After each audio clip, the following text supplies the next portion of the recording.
The thing that really gives Ballistic its edge is the question at the center of it. What happens when a grieving mother discovers that the bullet which killed her son was made at the factory where she works? That is not just a revenge hook. That is contamination. That is guilt, industry, war, and grief all collapsing into one unbearable fact, and that is exactly why Ballistic looks more interesting than the average parent seeks vengeance thriller it could easily have been. The trailer sets the emotional line cleanly. Lena Headey plays Nance Redfield, a mother shattered by the death of her son Jesse, who was killed while deployed in Afghanistan. At first, the footage leans into pure loss. Wedding video intimacy, a call across distance, a funeral, a woman breaking apart in a bathtub because there is nowhere else for the grief to go. Then the movie pivots. Nance learns that the bullet which killed her son was made at the ammunition company where she works.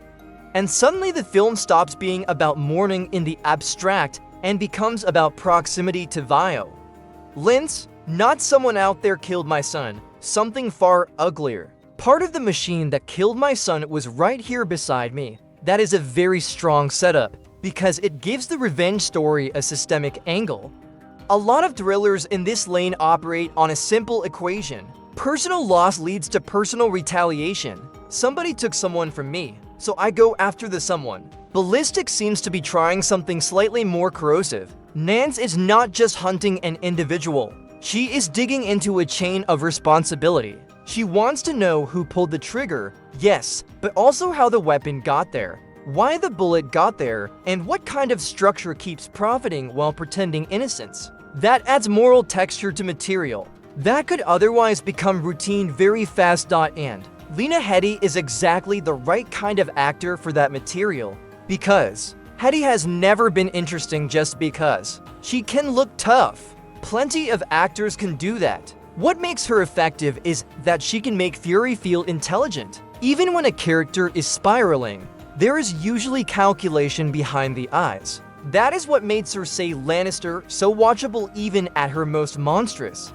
That is what made her stand out in other genre work too. She does not just play anger as noise. She plays it as something thinking, reshaping itself, deciding what it wants to destroy next. Ballistic needs that quality because Nance cannot just be sad and armed. She has to feel like someone whose grief is becoming organized. The trailer suggests that process is the real movie. That is good news because the danger with low to mid-budget revenge thrillers is always the same. They mistake escalation for depth, bigger reactions, louder confrontations, more threatening music, but nothing underneath it. Ballistic seems at least aware that the emotional engine has to stay active. Even when Nance starts training, confronting people, and digging for classified information, the trailer keeps returning to the reason she is doing all of this. It is still about Jesse. It is still about that single unbearable fact. That grounding matters. It also helps that the movie does not appear to be selling her as some instant action superhero.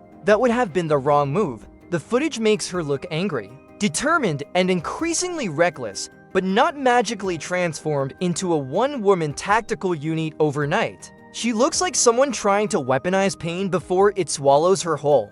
That is a much stronger lane for a movie like this. It keeps the tension in the right place. We are not watching a power fantasy first. We are watching a woman push herself toward one. Because the alternative is helplessness.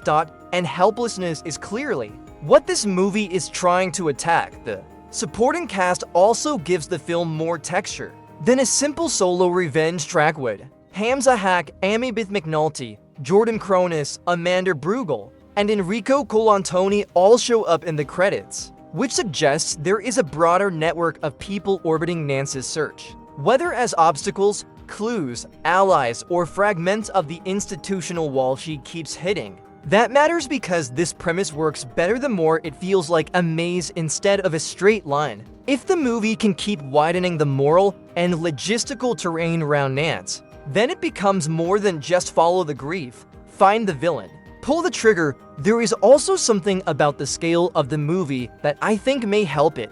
Ballistic is not pretending to be giant. Brainstorm Media is releasing it in limited theaters and on digital the same day.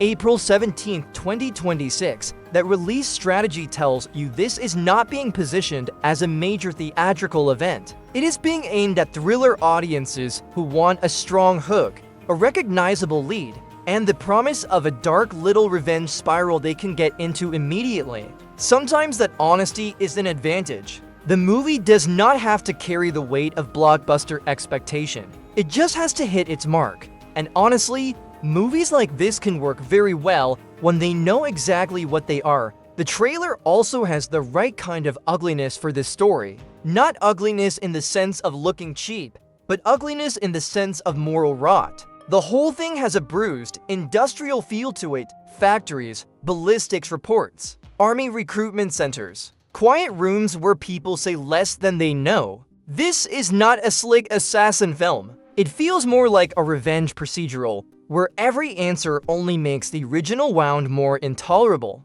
That tone could be one of the movie's biggest strengths if Faust knows how to maintain it across the runtime, and that is another interesting piece here. Faust is not just directing. He also wrote the script and appears in the cast. That kind of authorship can go either way.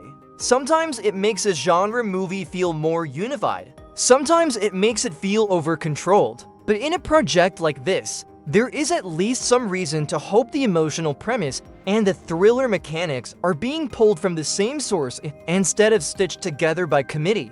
That can make a big difference in movies operating at this scale. Now, do I think Ballistic looks like a hidden masterpiece? No, and the trailer does not need it.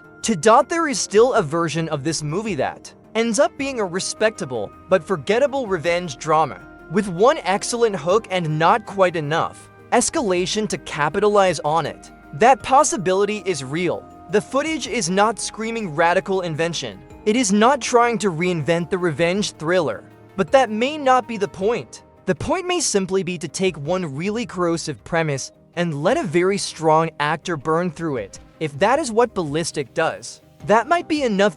Because revenge thrillers do not always need to be bigger, sometimes they need to be more specific. And Ballistic has specificity. A bullet, a factory, a sun, that is cleaner and nastier than most movies in this lane ever get. It is also why the emotional logic of the trailer works better than I expected. You understand immediately why Nance cannot let this go. This is not just vengeance for loss. It is vengeance for betrayal. She was not merely failed by the world. She was connected to the mechanism that failed her. That detail is what turns the story from familiar into personal poison. And that is exactly the kind of poison a thriller can build around.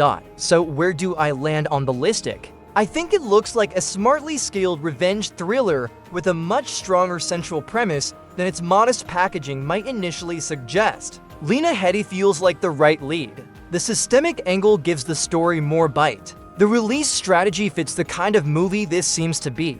And if the film can keep its emotional wound open without collapsing into generic payback beats, it could end up being one of those stripped-down thrillers that lands harder than people expect. Not because it is flashy, because it is focused, and sometimes focus is what makes a revenge movie dangerous. So now I want to know what you think. Does Ballistic look like a genuinely effective grief and revenge thriller? Or do you think the trailer is still selling something too familiar to really break through? And more importantly, is the movie's best weapon Lena Headey herself, or that one brutal premise about the bullet and the factory that immediately makes the whole story feel dirtier? That is the real hook.